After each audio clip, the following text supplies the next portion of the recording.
stand up for yourself. Don't like be afraid to say something if something's wrong. Because there's a lot of times where like either I trusted the wrong people to stand up for me and that didn't happen, and then I was put in dangerous situations or uncomfortable situations. Right. Or I was just too scared to say anything at all for, you know, people are in a position of power or like anything like that. And I wish I would have known, like, you, especially as a woman in wrestling, you're your biggest advocate. Like, no one's going to stand up for you the way you'll stand up for you. And if something feels wrong, it's wrong, you know? Right. Just trust your gut. All right. I wish I could bend the knee, but I'm on a chair. We have from your knees are technically bent. If you're on a chair, I'll accept it. Fair enough. Raychell Rose is in the program. How are you on this fine day?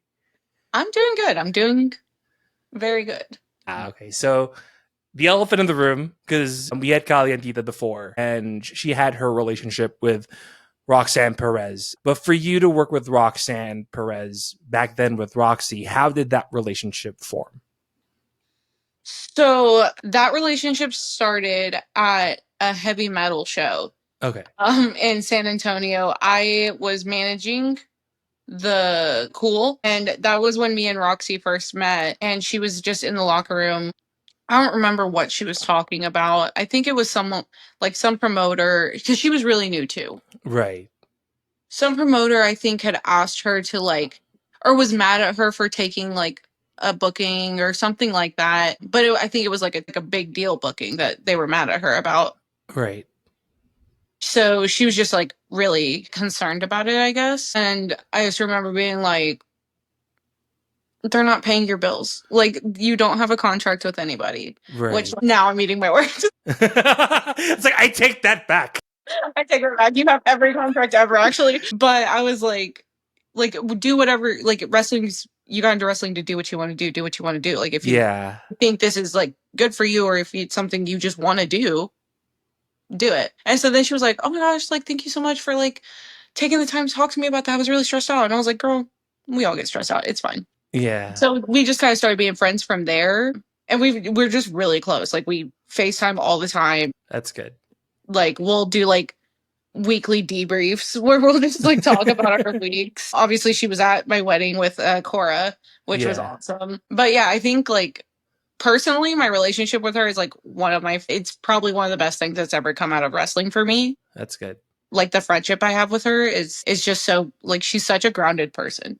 So sometimes I get a little like crazy, like manic a little bit. Like, I'll just like get so amped up about certain situations, and I'll call her and be like, oh my god, this happened, like da da da da, and she'll be like, I understand. Like, she's like, I hear you, and also I'm upset about it.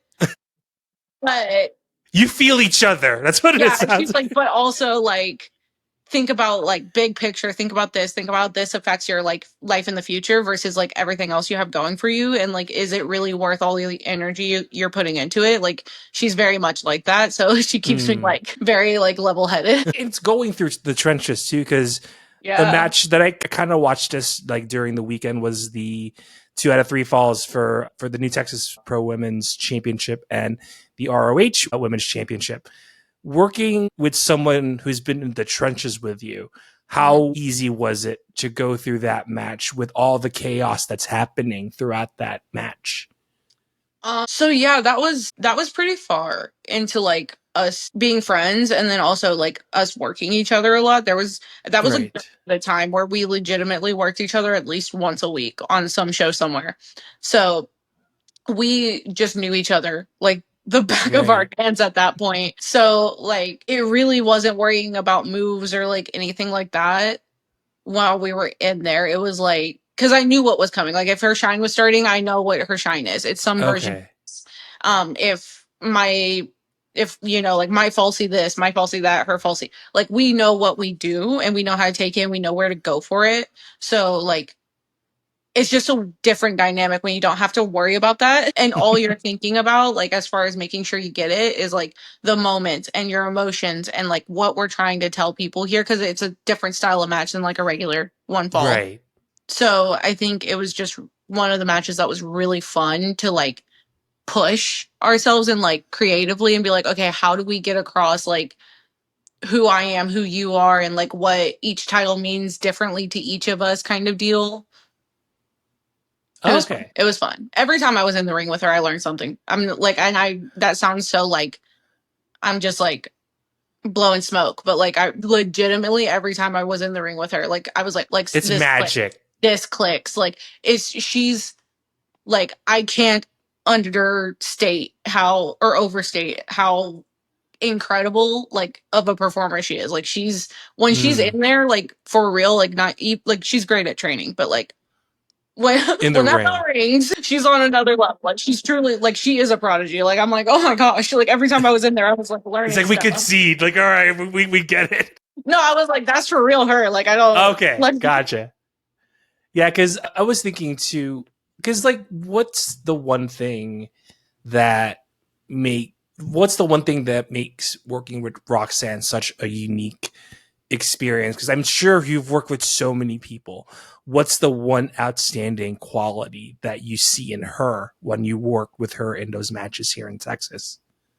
she lives for this. Like she absolutely puts every part of herself into wrestling as a whole, but her matches, like there's no like phoning it in, or there's no like take it easy tonight or anything like that. Like she's always pushing herself to be more explosive, be more energetic, be more intense, like be a bigger character. Like she's always pushing herself. And so it's like you not only do you not have a choice because you're in there with her, but also like just as a wrestler, being so close to someone who's like that and has that mentality about it, it makes you want to push yourself further. It makes you Yeah. want to do it more. It makes you want to like do it together kind of deal. Like how far can I push her and how far can she push me to like come out of this match better wrestlers kind of deal. So it's like that was the unique thing, was like you could feel it everything she did in the ring. You could feel like how much she loves this, how much she lives for it, her passion. Like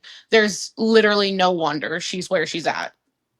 Yeah, because how much of that intensity and the high energy that she has, how much of that has applied to what you're doing things in the ring? I watch her stuff to this day to Okay, that's good. like figure out how does she do this? How does she convey this kind of deal? Especially because she's working on her little sassy persona over there. She's tapping into that dark side a little bit. So it's just she's just her, you know what I mean? But it's like weird seeing the similarities between her outside of the ring and her in the ring, and then just Yeah. also how different they are, because they are different. But it just makes me want to like I don't know, like it's I feel like I'm veered off the question, but like How much of it did it apply to what? Because I know Roxanne Perez now, she's moved on with the WWE, but when she left, how much of her impact working with her applied to what you're doing things down the line?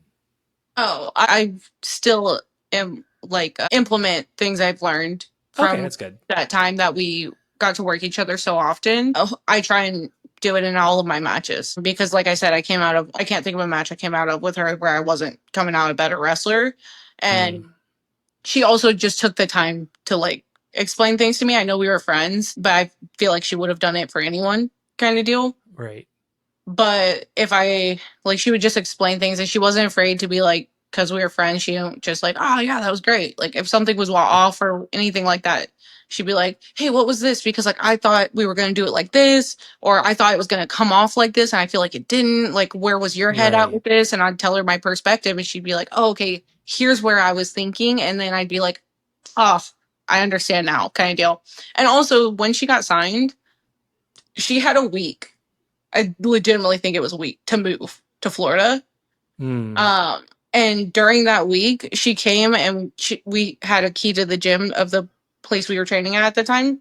And she came and she just like went through everything they taught her, like everything they told her at the tryout.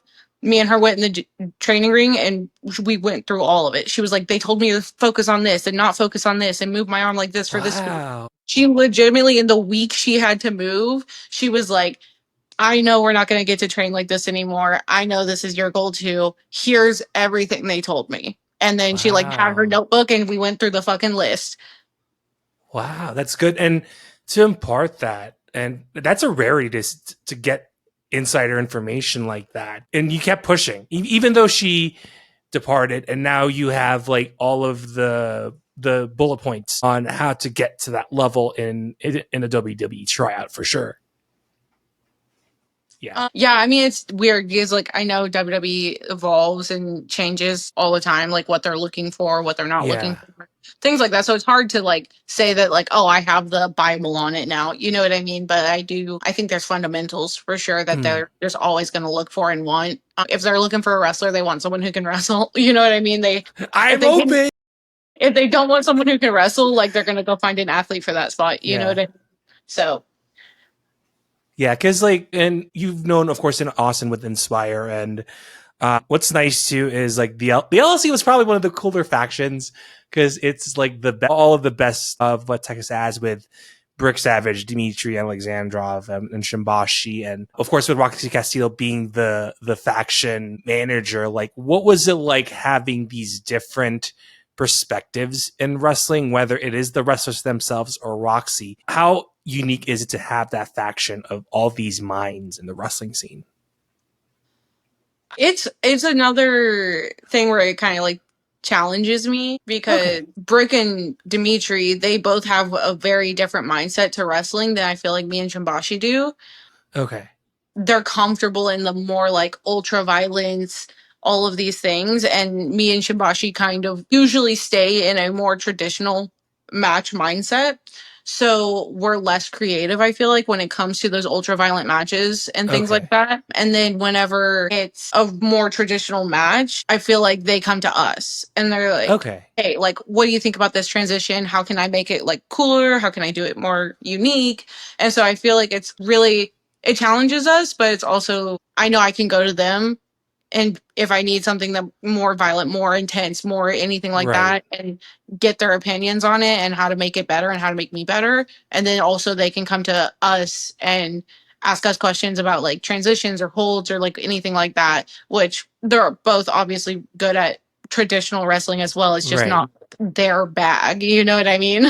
And you have that insight too, because it may Dimitri or Brick or Shimbashi may have something that you have that they'll learn things when LLC was still doing their thing and Inspire. So you have their input as much as they're giving the input to you for the Yeah. most part. It's definitely like a collaboration. That's good. And Roxy, I see kind of an interesting thing too. How much has her knowledge of how to be a manager kind of help you push more with the LL? It adds in like a just another like dynamic to the group. So it's something else you can play with. It's something else you can make interesting. Like when she was, I think she was just like on vacation. Yeah. We still like we're like, okay, how do we keep Roxy involved? Like we'll have it where she's called one of us and like said this and this, but then said something else to someone else. And so now there's like this like miscommunication beef between us, like things like that. So it's just another dynamic to play with. Because I think she's a stand-up comedian too. Because like, I believe so. yeah, so like with her performing on stage, did that help you in any way doing your mic work while with the LLC, or it's about the same? I feel like it's about the same. I was always better at talking than I was wrestling. Like that came more Okay. naturally because I did theater and things like that as a kid. So like that didn't scare me as much as like getting punched in the mouth. It's play fighting at that point in the theater. Yeah, like we're not touching each other at the theater. I'm like, what do you mean you're actually gonna punch me? Like, Because what's nice about the LLC too is like there were in terms of like how Inspire is doing things with the LLC, like how much is tension and disagreements, how much did that really form the LLC even with Inspire? How much of that infighting, a lot of these disagreements really shape you into that faction? it's hard because I feel like it's like I feel like when we started LLC, we had a vision. Like we had a vision board. You know what I mean? We all were singing Kumbaya Okay. together as locker room leaders, and we had like a vision for ourselves for Inspire. It was to get us all titles. That was Yeah, I mean that's the thing. That's what Shimbachi said. But like, that was our goal, was to get us all titles. because And like now I'm the only one with the title, so I don't know if this is. I love think like the it's vision board is just like titles. That's it. vision board is we all get championships again. Like, but like Well, we this. wanted to do it to like make the locker room better. Like we wanted to like push like everyone to be better. And so I think some people got a little distracted from So the vision board is just a the original whiteboard. That's vision. what it means. Yeah, I think we've definitely gotten distracted along the way. But, I mean, I have my title, so like I'm I'm okay. done. You did your part. I'm done. I'm like I've stayed on track enough. Y'all need to figure it out. God, no, because I was looking through research a little bit last week. Because I think were you like the first female Inspire Pro champion? Correct me if I'm wrong. I was the first female inspired. Okay, that's good. Okay, I have to make sure because two-time two-time. woman Okay, to ever be in a casting match. to break that barrier, because the Inspire Pro Championship has been held by the men's division within Inspire. What was it like breaking that ceiling to be at the top, to be the face of Inspire during that period?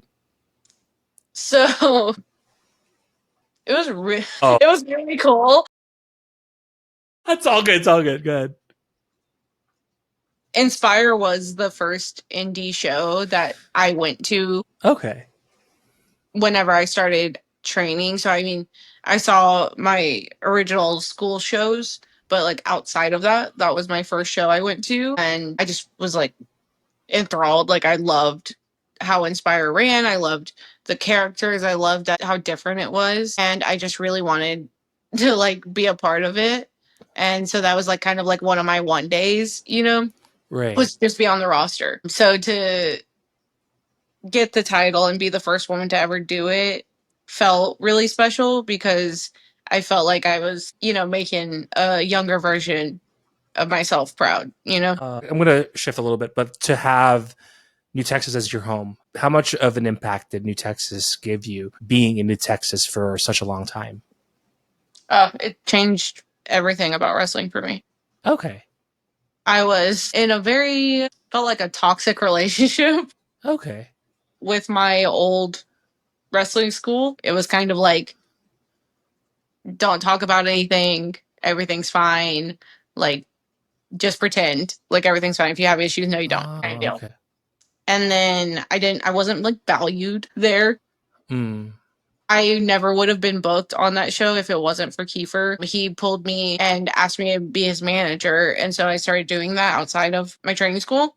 And then I got booked outside my training school for matches. And so then at some point, fans were just like, why is she still reffing for you? Like to my trainers or my old school. And so they would kind of force their hand to give me matches. And even like when I won the championship for them, like the women's title, you don't sense the worth. You don't really like feel the value. It was legitimately because it was COVID. I was the Drew McIntyre. Wow. Flowers, God. No, it was because it was COVID. Yeah, Like that's the right. only reason I got that title. Right. Was because I was the only girl that was local and could go to shows because no one could travel. Yeah, because I was thinking too, like having how much has Kiefer, JJ, and Bulldog, like how much of value they placed in you coming into New Texas? A lot. I think they saw my potential and they saw it more than I did at times. Especially whenever I fully transitioned over to New Texas for like training and shows and everything. It was a really, wasn't feeling great about myself. So them like pushing me to like make sure I knew I had a safe place and somewhere I could go and just really focus on the wrestling, which is what I got in this business to do, was wrestle, not You're just not there standing. That's what it means. Literally. I don't want to just like sit there and be like, okay. But also like just personally, they've all just really been there for me. They're like really hard times. There was a couple nights there where I crashed at Blake's house because I didn't want to be at my house by myself because of my the stalking situation. Um, yeah. No more. So like, No more. no, that's done now. We're good. But I just didn't want like to be at my house by myself. I didn't feel comfortable. Like it was just, scary times. So Yeah. like was like, come crash on my couch. Like ain't nobody getting in my house. And I was like, I'm That's on my nice. way. And then keep her obviously taking the chance on me as a trainee to like, hey, do you want to come manage me? Do you want to get out and like get to know these promoters and like see these shows and things like that? That really helped me, and he didn't have to do any of that either. So they've just like personally been very comforting to me. So It's good. puts me in a comforting place wrestling for them, which also feels like I can push myself more and do more things and go out of my comfort zone a little bit with the wrestling because I'm not walking on eggshells, Right. And how has your confidence built over time? Because the way it sounded, like it didn't look on your terms to be on the prior school. How much did New Texas really give you the confidence to say, I can go past, let's say, past to what I'm doing prior leading up to New Texas? I don't think it was anything like specific. I think it's just the Like way. overall, it doesn't have to be like I build my confidence by doing grapples, but like in terms of your own self-confidence, that's a better way of saying it. Building your self-confidence to be a wrestler. How has New Texas been such a big impact in your career? They just, it's like they give me a place to test myself, and then Okay. I can see myself figuring things out. So like in training, in matches and things like that, it's like, okay, I really want to try this, and I'll go to them with it and I'll be like, I want to implement this, or I want to do Okay. more of this, and they'll be like, okay. And it's never like, I don't know if you can kind of deal. It was Right. just like, okay, how do we go about it? How does Raychell Rose pull that into her, character or her moveset or her whatever? So it's never like and then they also never brush it aside if I'm like, hey, I have this idea, or like I want to try this. They've never been like, okay. Like, They're open. Like they're open yeah. to suggestions. I think the way I'm hearing the interactions, like it's a yes but situation. Like, Yeah, it's a yeah, yes but and it's a yes and. okay, that's good. That's good. Cause like now, cause I think a match that I remember too, besides the 2 out of 3, is facing Sumi Sakai. This was pretty recent. To work with someone who's had the experience, and she is Mrs. ROH. What was it like to have? What was that? Look, what's happening? I'm just getting excited. I'm just thinking about it. I just But lost you. okay, no, I get it. But what was it like having that much of a legend in not only here in the U.S. but in Japan too?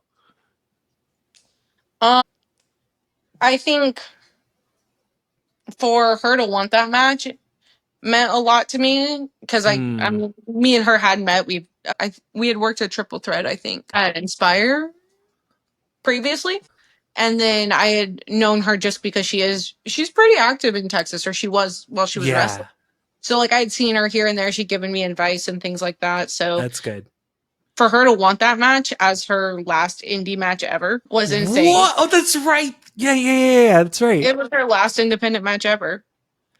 And then for New Texas to trust me with Sumi and not to, you know, make sure she could get to her last big match ever. Um, Just make sure and she's intact. no, literally in one piece. And also to give her a match that she would be happy to look back on and be like, yeah, I'm happy with ending it on that. It means a lot that they have that kind of faith in me. What was the advice leading up to the match from her? What were some of those like nuggets of wisdom and picking her brain within the wrestling industry? What was some of that advice that you got from her? Hit harder. Oh, okay. She hard on me about that all the time. What? She was like, yeah, like when I worked her in the triple threat, she goes, your strikes are really good, but you can hit me harder. And I was like, okay. I was like, I okay, can take sweetie. it. I can take it. Yeah. And then like when she would watch my matches, she'd be like, if you don't knock their head off, like what are we talking about? And so then even in my last match with her, she was like, you did better. You could still hit harder. I was like, The Sumi, bar is so high. Make up your I'm mind. like, you've got things to do, girl. Like, I'm gonna kill you. I imagine you're just walking beside Sumi and you're doing your air. It's like hit harder. I'm like, oh. No, yeah, but then, because she was a big part in me getting Okay. my Stardom debut Okay. um during Mania Week. So she was a big part in getting me that opportunity, and obviously she was there. She helps book Stardom. And after the match, I asked her for critiques, advice, anything like that, and she finally was like, "In the past, I feel like you never really hit people hard." And she was like, "I feel like you fixed that." She said, "I feel like you fixed that." She's like, "Not today. You did good." And I was It like, took how many years? How many years did that at get through least two and a everybody? half of Sumi telling me I don't hit hard enough. I was going to ask that too, because like Stardom is big. I mean, it's a big scene on its own, especially with Joshi wrestling. I'm curious, was there a language gap working with those guys at Stardom, or wrestling being a universal language, like they understand how to work with you during Mania Week? There was a language gap. It was easier because Mina was my tag partner. Okay. So she knows a good amount of English. She speaks it pretty. Oh, I'd and say she just almost relays it to whoever yeah. So like you're. if there was, we would if I Gotcha. said something and the two opponents, Hazuki and I'm gonna mess up her name. With a blank. We'll put it on the notes. Yeah, because I was like I'm gonna mess up how to pronounce her name, but Hazuki and I forget. Anyways, I forget how she told me to pronounce it. And I don't want to mess it Yeah. up. But if I said something and they looked at me like this and then looked at Mina, What does that mean? it means I don't know what she just said to me. Oh, And okay, then okay. and then she would translate. And then if they said something to me and I said, Okay, Mina never would be mind. like, I take that this, this, back. this. And then also like once we did get everything down, then it was like the movements when we were talking about Okay. things, we could like figure out what we were going through. And that's the thing. It always happens on the match itself, and it's like it's the split seconds that always be like, Mhm. okay, I know what to do, even if there's a lost in translation moment. Yeah, body language is huge Yeah, in that. exactly. Right. I can tell like which side you're lining up on in my lanes helps me decide like figure out where you're going or what you're doing, which arm you raise, or if you're going like if you're dipping, it's like Yeah. okay kind of deal. It's like little body language things that kind of like keep telling you and you tell them like where we're going. Yeah, because throughout the Mania week too, because what was it like going outside of Texas to go into Vegas during that time? And New Texas had their shows and you were part of Stardom. To be in a bigger picture from where you're at in the Texas wrestling scene, what was that like being in Vegas for those few days? Oh, it was great. Anytime, I've done 3 Mania weeks now. So Okay. like first one was Tampa, and then second one was Dallas, and then third one Vegas. And this Mm, one was like half vacation, half half work. Mania week. So Yeah. like it felt different than the other Mania weeks, but it also is like Mania weeks just motivating. Like every time I go, it's just like it's confirming and also motivating because it's like okay, I'm here and like I got this far and I'm doing like I'm on these big shows with these big opportunities, but also it's like I want more. At least you're in the right place too when you're on those. Which one was, besides Vegas, like, what's the difference between Dallas and, well, Dallas, I mean, it's 3 hours, Yeah, I north. had my car. Exactly. That's what I say. I And didn't pay Tampa. $500 in Ubers. That's Exactly. But what's the difference between those Mania weeks two leading up to Vegas? I think Tampa was a little bit of a felt imposter syndrome Okay. kind of. So like some things I was like, You weren't I'm just sure. like I'm a plus one. You know what I mean? Where I'm here Uh, because I know people who are right. getting these opportunities. Like I'm not there because I'm at that level yet. You know what I mean? And then Dallas, it was like I was booked, I was busy, I had like 3 shows one day, 4 the next, like which I mean if it's in your home state, you're gonna have more Yeah, shows it's the that local guys you know what too. I mean? So, but I had a lot of big opportunities both of those weeks. Shout out Kiefer. But so I We'll think put it a was just picture like, in the middle somewhere. No, don't put his face up there. Actually, cut that from the podcast. I've said too many nice things about him. Oh, it's good. But I think I felt more ready for those matches and opportunities in Dallas than I did in Tampa. We were talking about you had your Mania moment in Dallas, but to be part of ROH TV, you had an interesting caveat too, because you changed your name from Raychell. Because I think run us through that match and where did the name change come from? Besides two Rachels facing each other on Ring of Honor TV. So I wasn't even facing a Raychell. What? Wait. They just they didn't want someone. They didn't want similar names just in general. Gotcha. On ROH, so of course there's Rachel Ellering, right, and then there's also Nyla Rose. Mm-hmm.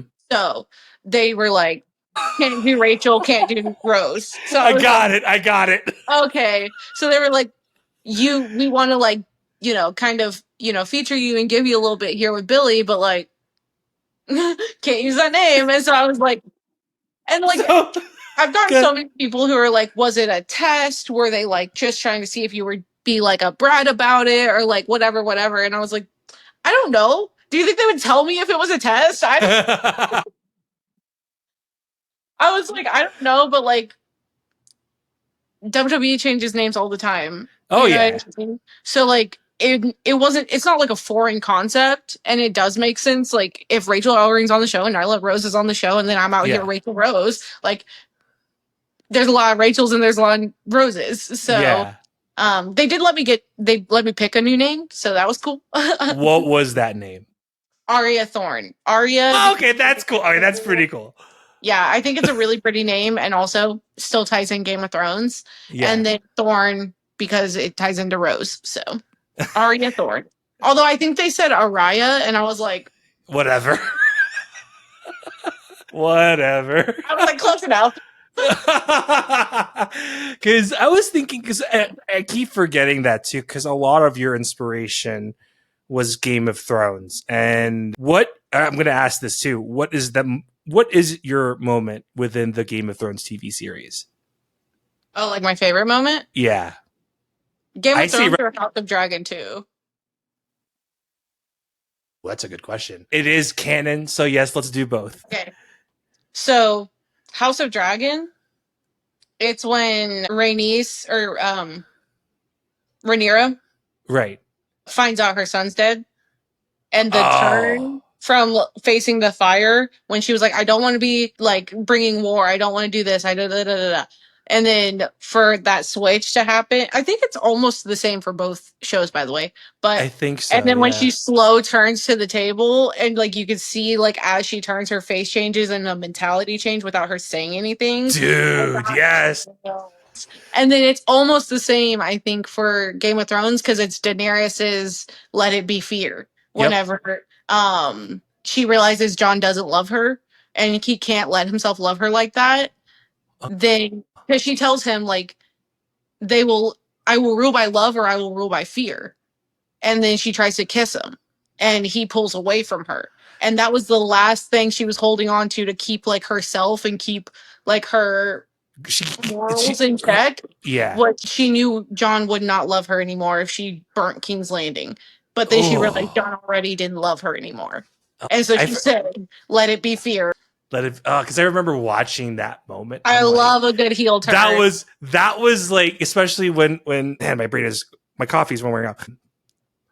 When Jon left, I'm like, dude, you did not just turn on her. Because like Daenerys like did everything for him. And Jon's like, nope. That one's just messed up. But yeah. But I also understand it from Jon's like it's for the kingdom. I'm like, oh boy, here we go. Anyways, this has been a Game of Thrones portion of this podcast, but to move forward. But how much of that influenced your character work with Game of Thrones? So much of it. I love you can tell what's happening in their brain. You can tell mentality shifts. You can see like what really gets under people's skin without them saying anything. I love the faces That's and what cool. Yeah. micro expressions and just like the body language changes where it's like that's what you're using to express yourself and like convey to an audience what's going on. I love things like that. So I always try and like find ways to do that in my matches. Sometimes it works, sometimes it doesn't. It's interesting because like I now that you mention it, I'll never unsee because like you have you tend I'm seeing this at least now that you're mentioning it.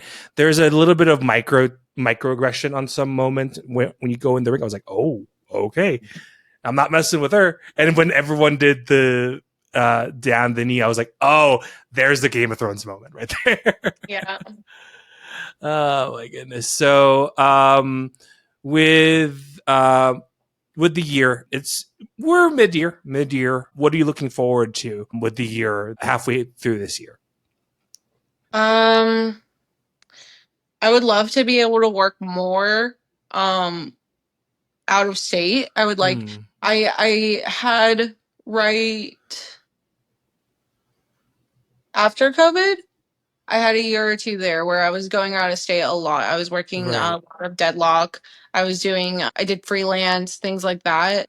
I did some Tennessee shows, a couple Florida signings, a New York signing even. Okay. And I love that part of it. I love traveling. I love like seeing different crowd dynamics and just getting out of your comfort zone, you know? So I want to travel as much as possible. Okay. And because we had Buzzsaw before, and I want to hear your side of the story. The Instagram story with Rhea Ripley and Buddy Matthews during your wedding. What is your side of the story for that? Oh yeah, so that was the night. That was like the night we got married. And so my younger sister, she is newer as far as like a wrestling fan. Okay. I just met her for the first time in September of last year. Like long lost sister. Never knew each other existed. Found out now we're like besties. But she came out to Vegas for my wedding and kind of started getting into wrestling because of me. Like she wants to know about it and things like that, obviously, because like that's what I do. So she really likes Rhea Ripley. She said, I like her. And I said, yeah, I can see that. I was like, I understand. I hear you. And so all week I was like messing with her and I was like, what if we just run into Rhea? What if we just run into Rhea? So it manifested. Yeah, no, all week I was messing with her. And okay. Vegas is a big city and like crazy busy. So I was like, the chances we actually run into Rhea is pretty slim. But we were going to meet up with my sister and my dad at his hotel suite. And it happened to be the same hotel they were staying at. And so wow. And I'm like so tunnel vision because again, I just got married. Yeah. And so I'm just like, let's get up to the suite, let's party, let's da da da. And Connor's like, you don't want to say hi to Rhea?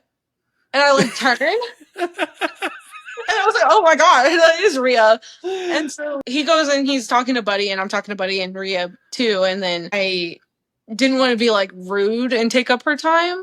Okay. But at the same time, I was like, I know my sister will actually disintegrate if I tell her and didn't tell her. And so I asked Rhea, I was like, are you guys busy? Like, are you guys headed somewhere right now? And she was like, we're just going up to our room. She was like, but like, I have a minute or two. And I was like, okay. And I was like, I'm a pro wrestler. My little sister loves you. She's obsessed. And I was like, she is upstairs in the room right now. Will you wait for her to come down to meet you? And she was like, she's got to be fast. And so I was like on my phone and I text my sister and I was like, no questions, get downstairs right now. And then she's like, starts texting me back. And I said, what part of no questions? So I FaceTimed her and I was like, get down here now. And then I just turned it and showed her Rhea next to me. And she screams and like falls on the floor. And she's like, okay, I'm on my way. The chair was spinning. Yeah, literally. And so I think like it was like less than a minute. I think she was like down there. And the whole time Connor's just talking to Buddy, like chatting it up. Just like stall, she's coming down. He's like, please. But no, and then my sister and her fiance both came down, and her fiance Taylor, she was like, "Just don't steal my girl, Rhea." They took a picture, and Rhea looked at her dead in the eyes, and she goes, "I might." Wow. Rhea goes, "I might," and then there's Buddy behind her. Rhea just like, "All right, I gotta go. I have stuff to do." He's like, "I guess," like, and then like turn around. I have my back like this, right, talking to Rhea, and we say our goodbyes. I'm like, "Thank you so much." I turn around, Randy Orton's standing right here, and I was like, "Oh my gosh!" I was like, "Makes me noise when you walk up on some like you giant human." God, that was great. No, because like I think that was like a rare photo of Rhea and Buddy together. Because he's usually like half a mile away from the photo, but to have you guys together, he knows it's Rhea that they want. But I was like, me and Connor both love Buddy, so we were like, no, come here. Oh goodness, I was gonna ask this too because I was especially with Buzzsaw, and he gave you so much praise.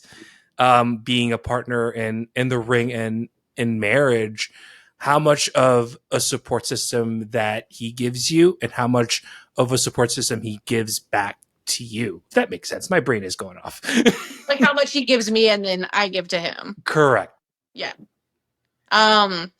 We're partners. You know what I mean? Okay. Like it's always us versus the world, like in every situation. So like we were there for each other in like the hardest or some of the hardest times in our respective lives. You know what I mean? Right. He was there throughout my stalking situation, and then obviously his brain tumor.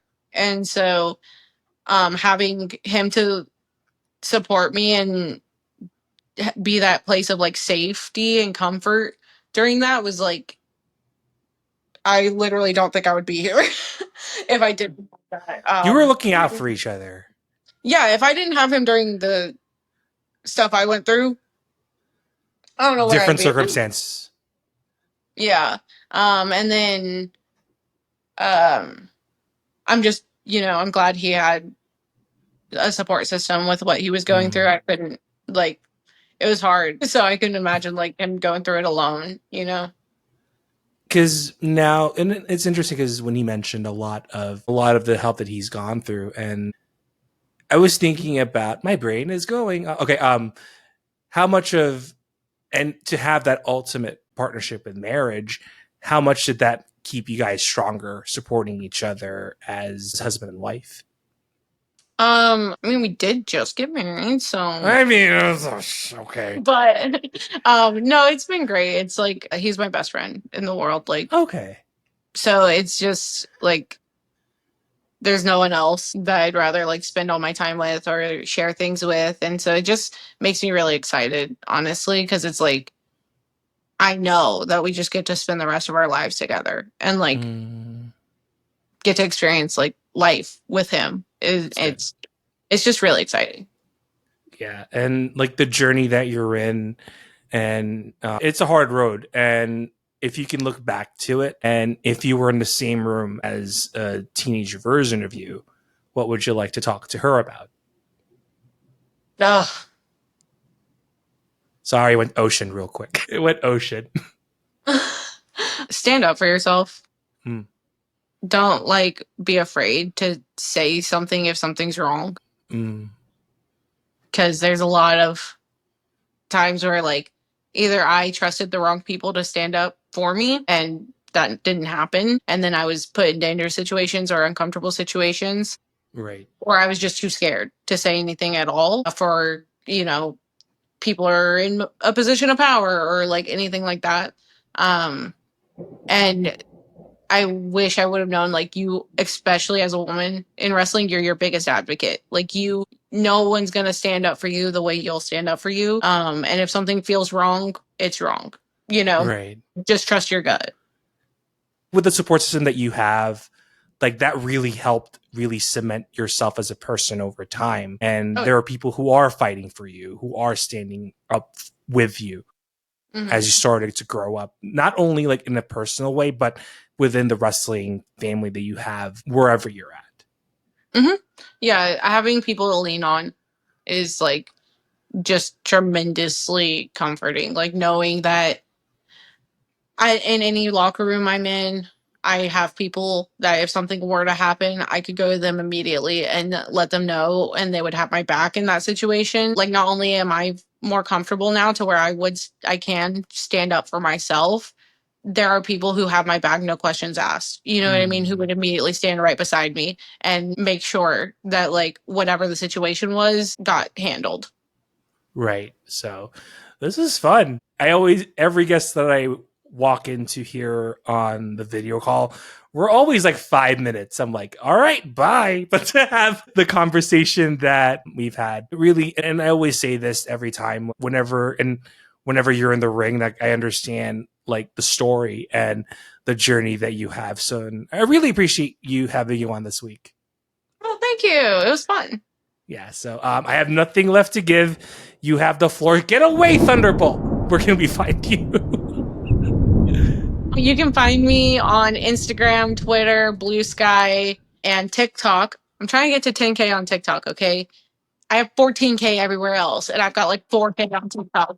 TikTok's Fair the only one that enough. pays people, okay? Give me a 10K. But it's Raychell Rose on all of those: TikTok, Instagram, Blue Sky, Twitter. It's Raychell Rose. And then I also have my Patreon, which is just under Raychell Rose /Patreon. Okay. And then I also have my big cartel if you want. Okay. Hey, that Thunderbolt means this episode is over. Thank you so much for tuning in, whether you're on Spotify, YouTube, or on iHeartRadio. Thank you so much for tuning in, and we are on to the next one.